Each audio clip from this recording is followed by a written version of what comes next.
اور یاد رکھنا، آج کل یہ بہت خاص بات آپ سے کہہ دوں، غیب کے معاملے کو لے کے مسلمانوں کا عقیدہ بہت کمزور ہو رہا ہے۔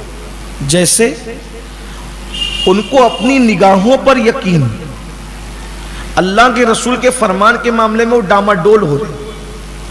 مثلا ہم لوگ قبرستان میں قبر کھودتے ہیں، کتنی رہتی ہے؟ وہ 2 گز رہتی ہے، لیکن وہ دیکھنے کو 2 گز ہے، مگر غیب داں نے یہ بتایا، اللہ کے رسول علیہ السلام نے بتایا کہ مومن کی قبر تا حد نگاہ، جہاں تک نظر جاتی ہے کشادہ ہوتی ہے۔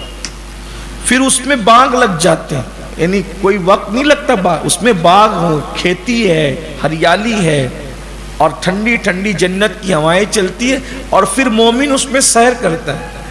لوگ سمجھ رہے کہ کتنی چھوٹی سی قبر ہے، وہ چھوٹی سی نہیں ہے، وہ تا حد نگاہ، جنت کی کیاریوں میں سے ایک کیاری، جنت کے باغوں میں سے ایک باغ۔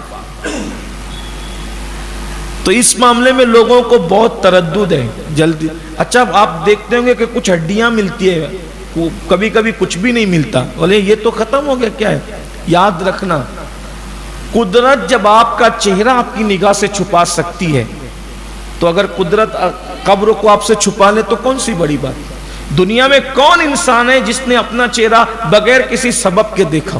اپنا چہرہ نظر آتا ہے، دیکھ لو، کوئی اپنے آپ کو دیکھ پا رہا ہے؟ بڑا گھمنڈ اپنی آنکھوں کی بینائی پر۔ انسان جب تو اپنا آپ نہیں دیکھ سکتا تو خدا کا راز کیا دے سکتا؟ غیب پر ایمان لاؤ، اور یہ یقین رکھو کہ ہڈیاں ہو، پگھل گئی ہو، کچھ نظر نہیں آ رہا ہو، لیکن حضور نے جو کہا بس وہ ہے، ہماری نظروں سے پردہ ڈال دیا گیا۔ اور کسی کی قبر جہنم کے گڑھوں میں سے ایک گڑھا ہے۔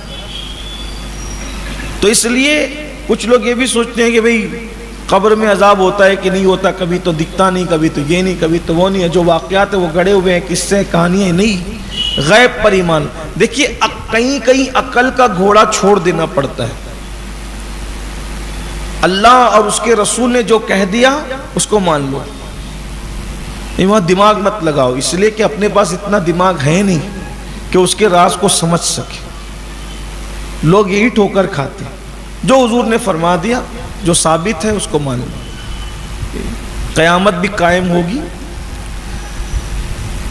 کسی کو شیر کھا گیا، کسی کو مچھلیاں کھا گئی، کسی کو جانور کھا گئے، اللہ تعالیٰ سب کو پیدا کرے گا، سب میں روح ڈالے گا، سب سے سوال کرے گا، کچھ جنت میں جائیں گے، کچھ جہنم میں جائیں گے۔ تو اللہ فرماتا ہے غیب پر ایمان لانے والے